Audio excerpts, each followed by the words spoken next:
Okay, so let's first right coordinate है ना, centre का कोऑर्डिनेट 0 0 हो गया। राइट साइड में जो डी है वो क्या है, वो कब मिलेगा आपको, जब आप एक्स एक्सिस के अलॉन्ग एक स्टेप, वन स्टेप का साइड लेंथ है ना, वन स्टेप मूव करोगे तो 1 0 0 हो जाएगा। ठीक है, एच कब आएगा, जब आप डी से एक स्टेप ऊपर जाओगे, ऊपर का मतलब वाई एक्सिस के अलॉन्ग जाना है आपको, विच मींस 1 1 0 हो गया। ठीक है, और एच से जी कब आएगा, जब जेड एक्सिस के ना पॉजिटिव जी एक्सिस के अलॉन्ग क्या है, आप वन स्टेप आगे होगा, विच मींस ये हो जाएगा 1, एक सेकंड, ये हो जाएगा 1 1 1। ठीक है, ब्रैकेट बेकार ही दे रहे हैं, उसको हटा के लिख लेते हैं। ठीक है, अच्छा ए से अगर किसी को ई आना है तो आपको ए से वाई एक्सिस के अलॉन्ग एक स्टेप मूव करना है, सो 0 1 0 हो जाएगा कोऑर्डिनेट। ठीक है, बी आना बहुत सिंपल है, जेड एक्सिस के अलॉन्ग आपको मूव करना है, तो जेड एक्सिस के अलॉन्ग आप एक वैल्यू क्या है 1 से इंक्रीज कर दो।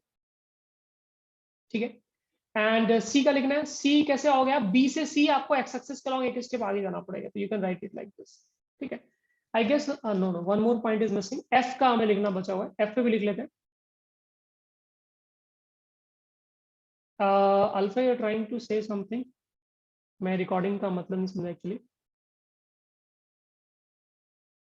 एफ जो है एफ कैसे, ई से एफ के अलॉन्ग आने के लिए जेड एक्सिस के अलॉन्ग वन स्टेप आपको आगे बढ़ना है, तो आप ऐसे लिख सकते हैं। ठीक है, सो बेसिकली सारे कोऑर्डिनेट्स हमें मिले, कोऑर्डिनेट लिखना इंपॉर्टेंट है, बिकॉज कोऑर्डिनेट से पोजीशन वेक्टर कैसे करोगे, जैसे मान लो अगर हमें ओ ए एच लिखना है, ठीक है, which is basically A is basically your origin है ना, तो गलती से ए लिख दिया, मे भी वो लिखना चाहिए था। ए एच वेक्टर अगर आपको लिखना है तो क्या है, बेसिकली एच का पोजीशन वेक्टर लिख रहे हो, तो पोजीशन वेक्टर क्या है, कोऑर्डिनेट देख के डायरेक्ट लिख देते हैं, जैसे 1 1 0 है, मतलब आई कैप प्लस जे कैप, और इसमें 0 के कैप, या फिर ऐसे बोलो कि के कैप नहीं होगा, है ना, आपके ऊपर है कैसे लिखना है। सो लेट्स राइट फोर्स जो एफ लगा रहा है, ठीक है, जी के ऊपर, तो मैग्नीट्यूड लिखोगे, मैग्नीट्यूड हो जाएगा के, दोनों चार्जेस का प्रोडक्ट, तो चार्ज क्या जानबूझ के हम लोगों ने 1 1 लिया है, और डिस्टेंस का स्क्वायर, एफ और जी के बीच 1 यूनिट का डिस्टेंस है, तो 1 का स्क्वायर हो जाएगा। और ध्यान रखना मैं क्या बोल रहा हूँ, आई विल नॉट राइट, मैं यहाँ पे इमेजिन नहीं करूंगा कि एफ जो फोर्स लगाएगा वो जी को लगाएगा अलोंग एक्स एक्सिस, मैं ये इमेजिनेशन नहीं करने वाला, I will not do that, 3D है, कंफ्यूजन ज्यादा होता है इसमें। मैं सिंपली लिखूंगा कि I need a unit vector along F G, यानी एफ से जी जाने वाला हमें एक यूनिट वेक्टर चाहिए। ठीक है, और वो वैल्यू कितना हो जाएगा, तो मैग्नीट्यूड तो क्या हो गया, अब सिर्फ यूनिट वेक्टर लिखते हैं, तो एफ जी का मतलब है जी के पोजीशन वेक्टर में, विच इज आई कैप, जी का कोऑर्डिनेट देखो आप 1 1 1 है, विच मींस दिस वैल्यू, इसमें आपको सब्ट्रैक्ट करना है एफ का पोजीशन वेक्टर। अगर आप ध्यान से देखोगे एफ के पोजीशन वेक्टर में एक्स कोऑर्डिनेट आपका 0 है, विच मींस इसमें जे कैप होगा और के कैप होगा। ठीक है, तो यहां से एफ वाला चार्ज जो है वो क्या फोर्स लगा रहा है वो आपको वेक्टर फॉर्म में मिल गया, and this is F, F is along x axis, तो ये तो होना ही था, है ना, एक्स एक्सिस के अलोंग आएगा ही। ठीक है, कोई दिक्कत नहीं है इसमें। अब पॉइंट सी का लिखते हैं, ठीक है, सी वाला क्या फोर्स लगाएगा उसका लिखते हैं, तो उसके वैल्यू में क्या होगा, अगेन के होगा, चार्जेस दोनों 1 1 है, डिस्टेंस 1 यूनिट है सी और जी के बीच में, एंड हमें एक वेक्टर चाहिए होगा सी से जी की डायरेक्शन में जाने वाला यूनिट वेक्टर। ठीक है, यूनिट वेक्टर में अगर आपको याद रहे मैग्नीट्यूड से आपको डिवाइड भी करना होता है। ठीक है, अभी इस केस में डिवाइड करने की जरूरत नहीं पड़ी, बिकॉज हमारा जो वेक्टर आया वो आई कैप आया, i cap already unit vector, so you don't have to divide by anything. तो सी जी यूनिट वेक्टर है, तो कैसे लिखोगे, क्या हो गया वैल्यू मैग्नीट्यूड, सी से जी है ना, तो जी के पोजीशन वेक्टर में which is i cap j cap plus k cap, इसमें आपको सब्ट्रैक्ट करना है सी का position vector which is i cap, C में जे कैप नहीं मिलेगा आपको, सिर्फ आई कैप और के कैप मिलेगा। ठीक है, सो इवेंचुअली रिजल्ट आ गया के टाइम्स जे कैप, बेसिकली ये फोर्स जो है जे कैप के लॉन्ग लग रहा है, which is positive Y axis के लॉन्ग लग रहा है, make sense, because C G पे फोर्स डायरेक्टली अपवर्ड डायरेक्शन में लगाएगा, जो वाई एक्सिस जिसको कंसीडर किया हम लोगों ने। ठीक है, सिमिलरली आप एफ एच, एच की वजह से क्या फोर्स आएगा वो लिख लो, तो मैग्नीट्यूड तो क्या आएगा, इसमें कोई डाउट नहीं है ना। वेक्टर बस हमें लेना है जी, सॉरी वेक्टर लेना हमें एच से जी जाने वाला वेक्टर, यूनिट वेक्टर। ठीक है, तो कैसे मिलेगा वो, तो आई कैप प्लस जे कैप प्लस के कैप। ठीक है, मैं प्रॉपर कर रहा हूँ, शॉर्टकट नहीं मार रहा हूँ, बिकॉज फिर आगे दिक्कत हो जाएगा। यहाँ पर आपको एच के यूनिट वेक्टर में सिर्फ आपको आई कैप और जे कैप मिलेगा, के कैप मिलेगा नहीं। यहाँ से आपको वैल्यू मिल जाएगा के टाइम्स के कैप, है ना, ये आपको वैल्यू मिल गया। ठीक है, अब दूसरा वाला पार्ट पिक करता है ना, जो इक्वल डिस्टेंस है, फॉर एग्जाम्पल ई का डिस्टेंस जो जी से आएगा ना वो √2 यूनिट आएगा, सो ई बी और डी तीनों का वैल्यू सेम ही आने वाला है मैग्नीट्यूड वाइज, तो ये लिख लेते हैं। तो let's say force due two point ई लिखना है हमें, तो विल राइट के चार्ज 1 1 है, लेकिन डिस्टेंस जो है ना यहाँ पे √2 का डिस्टेंस होगा, ठीक है। ये जो डिस्टेंस होगा मैं डॉटेड लाइन बना दे रहा हूँ, ई से जी का जो डिस्टेंस आएगा वो √2 आएगा, उसका स्क्वायर करना पड़ेगा हमें, तो कर दिया मैंने। एंड देन इस वेक्टर में यूनिट वेक्टर चाहिए आपको, ई से जी जाने वाला यूनिट वेक्टर, ठीक है। तो ये हो जाएगा आपके पास k/2, जी का यूनिट वेक्टर तो जे का वेक्टर ये हो गया, ठीक है। इसमें क्या करो आप, ई का पोजीशन वेक्टर सब्ट्रैक्ट करो, तो ई के पोजीशन वेक्टर में सिर्फ जे कैप है, तो ये जे कैप आपने डाल दिया, ठीक है। लेकिन आप ध्यान से नोट करना, मैं एक डिफरेंट कलर से लिख दे रहा हूँ यहाँ पे, ध्यान से नोट करो, जे कैप कैंसिल हो जाएगा, आपके पास बचेगा वेक्टर आई कैप प्लस के कैप, है ना। आई कैप प्लस के कैप का मैग्नीट्यूड कितना होता है, ये मैग्नीट्यूड है √2, ठीक है। अगर इसका मैग्नीट्यूड मुझे लिखना है तो मैग्नीट्यूड कितना है, √2 आएगा, तो आपको मैग्नीट्यूड से डिवाइड करना पड़ेगा, बिकॉज हम लोग क्या है, यूनिट वेक्टर ढूंढ रहे हैं, ठीक है। तो उसके बिना नहीं तो गड़बड़ हो जाएगा। ये वैल्यू लिख लो आप, तो यहाँ से ये वैल्यू हो जाएगा k/2 √2, और राइट साइड में आपके पास बच गया आई कैप प्लस के, ठीक है। सिमिलरली हालांकि स्पेस कम है, एक और ट्राई करते हैं यहाँ पे, ई बी और डी तीनों इक्वल डिस्टेंस पे, तो बी का फोर्स देख लेते हैं जी पे क्या आएगा, ठीक है। तो you'll write k, again charge 1 1 है, divide by distance, again B से जी का डिस्टेंस हो जाएगा √2 का स्क्वायर, वेक्टर लेना है हमें बी से जी वेक्टर, ठीक है। सॉरी नॉट दिस वेक्टर, हमें डायरेक्शन लेना था, तो यूनिट वेक्टर रिक्वायर्ड होगा, सो विल राइट k/2, फिर आप लिखोगे i cap plus J cap plus k cap which is position vector of G, इसमें आपको position vector of B subtract करना है, बी में आपको सिर्फ के कैप मिलेगा। अब यहाँ पे ध्यान देना, हमें यूनिट वेक्टर लेना था, मैं डिफरेंट कलर से यहाँ पे नोट कर दे रहा हूँ, के कैप कैंसिल हो जाएगा, I cap plus J cap बचेगा, I cap plus J cap का मैग्नीट्यूड जो है वो √2 आएगा, so you need to divide it by √2, है ना, अदरवाइज फिर एक्सप्रेशन रॉन्ग हो जाएगा। तो ये फाइनल वैल्यू हो गया आपका यहाँ पे k/2 √2, पैटर्न आ गया आपका यहाँ पर आई कैप प्लस जे कैप, ठीक है। तो आई थिंक काफी फोर्सेस के मैंने आपको डायरेक्शन के साथ लिख दिया, इसको फटाफट नोट कर लो। Now you can comfortably write for other forces, है ना, आप सिमिलर वे में एफ डी वो लिख सकते हो आप, सिमिलर वे में आप ए का फोर्स क्या आएगा जी पे, एक लास्ट फोर्स वो बच जाएगा, टोटल 7 फोर्सेस है ना, बस वो लिखना है, तो इसको फटाफट नोट करो so that we can write remaining couple of forces.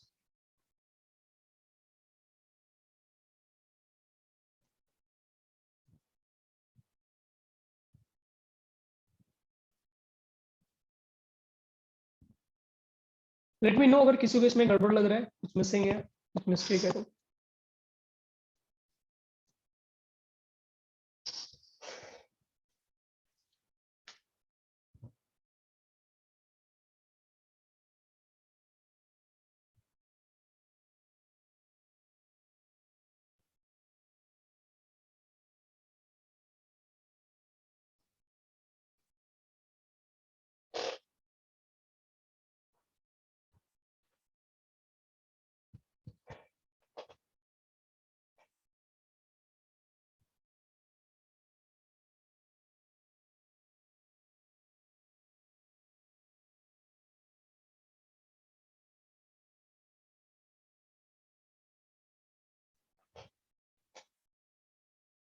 इसी तरह से क्या आप एफ डी लिख सकते हो और एफ ए लिख सकते हो, दो फोर्सेस बच गए थे।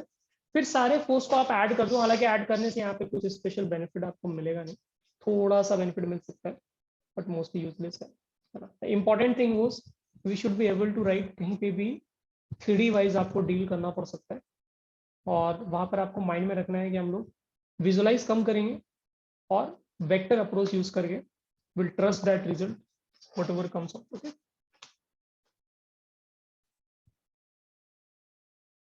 फास्ट नोट करो, अगर नोट कर लिया तो let me no.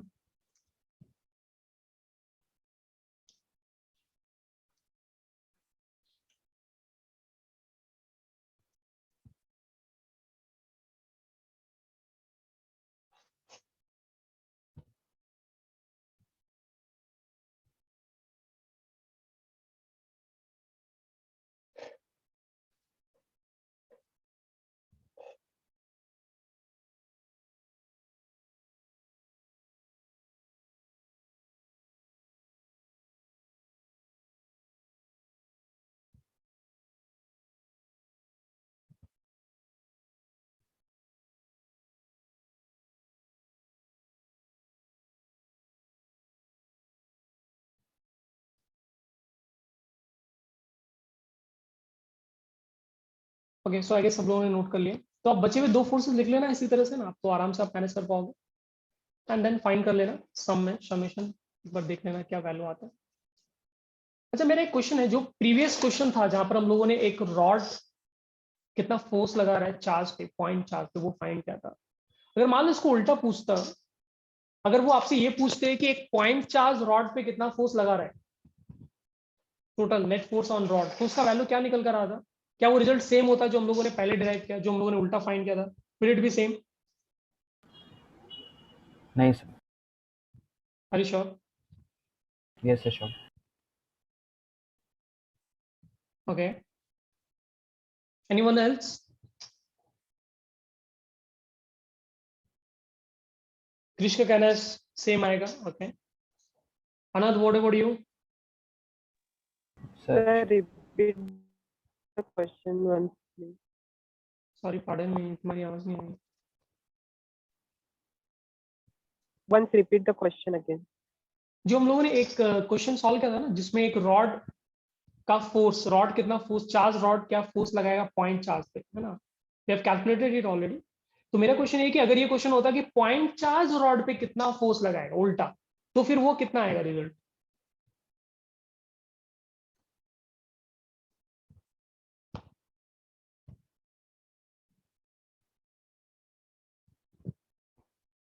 Answer same होगा ना?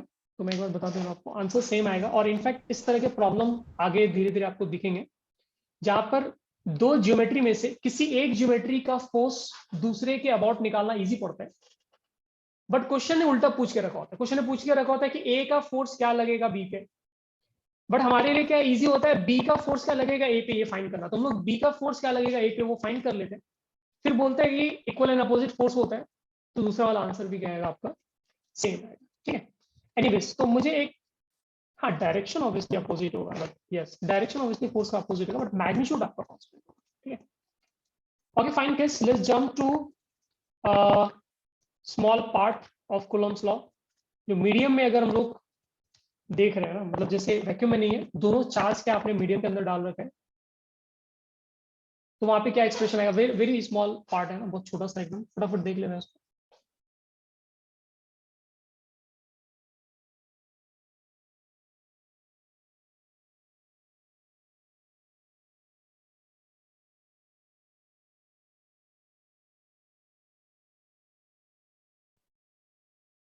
एक सेकंड,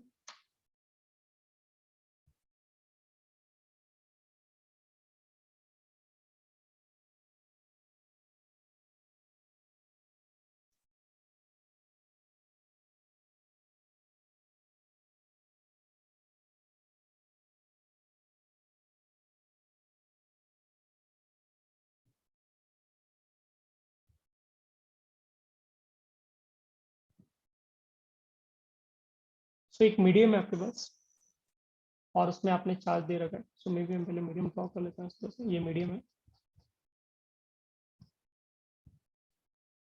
ठीक है, और इसमें हमारे पास चार्ज है, जैसे एक पॉजिटिव चार्ज है Q1, some other positive charge जैसे Q2, some distance between them, इसे R बोल देते हैं।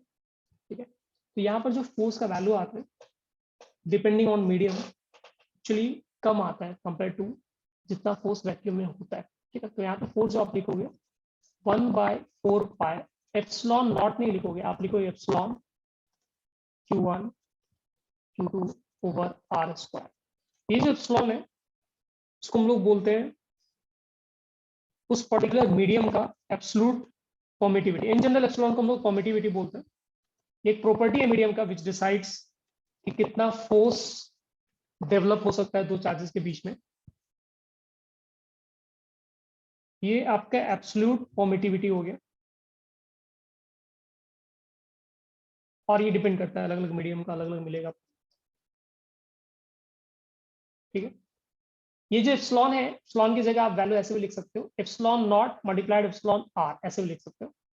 तो one more way to write is like this, तो काफी जगह आपको इस फॉर्म में भी हो सकता है मिल जाए। यहाँ पर जो वैल्यू है एप्सिलॉन नॉट वो बेसिकली परमिटिविटी है, लेकिन वो फ्री स्पेस यानी वैक्यूम का बेसिकली।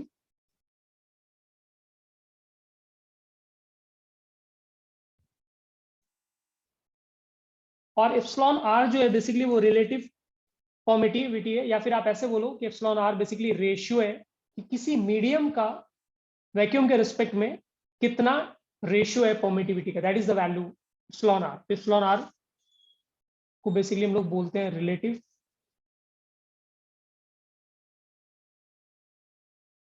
परमिटिविटी, ठीक है।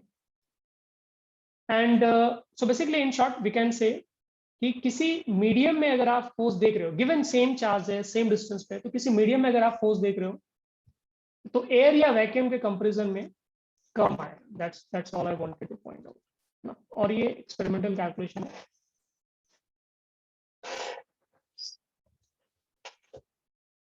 अब इसमें एक चीज बता रहा हूँ ना, मे भी हो सकता है तुम लोग अगर कुछ इधर उधर रैंडम बुक्स पढ़ो तो वहां पे आपको मिलेगा। यहाँ पर लोग एक कॉन्सेप्ट फाइंड करते हैं कि अगर सेम डिस्टेंस पे अगर किसी मीडियम में और उसके कॉरस्पॉन्डिंग मुझे रिजल्ट को एयर में या फिर वैक्यूम में कन्वर्ट करना है, तो लोगों ने एक फॉर्मूला बनाकर रखा हुआ है, ठीक है। बट जिसने भी बनाया, I don't know what was the logic behind it, ठीक है, but that formula is actually wrong. So वो फॉर्मूला ना तो हमें डिराइव करना है ना हमें लर्न करना है, वो एक्चुअली कॉन्सेप्ट रॉन्ग है। ये जो एक्सप्रेशन है कुलम्स लॉ का, ये आपका वैलिड तब है जब आपके दोनों चार्जेस जो है लिटरली उस मीडियम के अंदर है, ठीक है। इट्स लाइक सेइंग कि पूरा यहाँ से वहां तक लेकर हर जगह आपका एक, पहले से वाटर की बात करो तो हर जगह वाटर है ना, everywhere we have water up to large distance, सब जगह वाटर है। एंड देन बीच में आपने चार्ज रखा है Q1 Q2, तो उसके बीच में फोर्स आप, उसके लिए आप ये एक्सप्रेशन यूज कर सकते हो। ऐसा नहीं है कि ना आधा चार्ज को, यानी जैसे Q1 वाटर के अंदर है Q1 एयर में, उसके लिए एक्सप्रेशन वैलिड नहीं है, ठीक है। बट कुछ लोगों ने आई डोंट नो क्या लॉजिक लगा कर वो फाइंड किया है।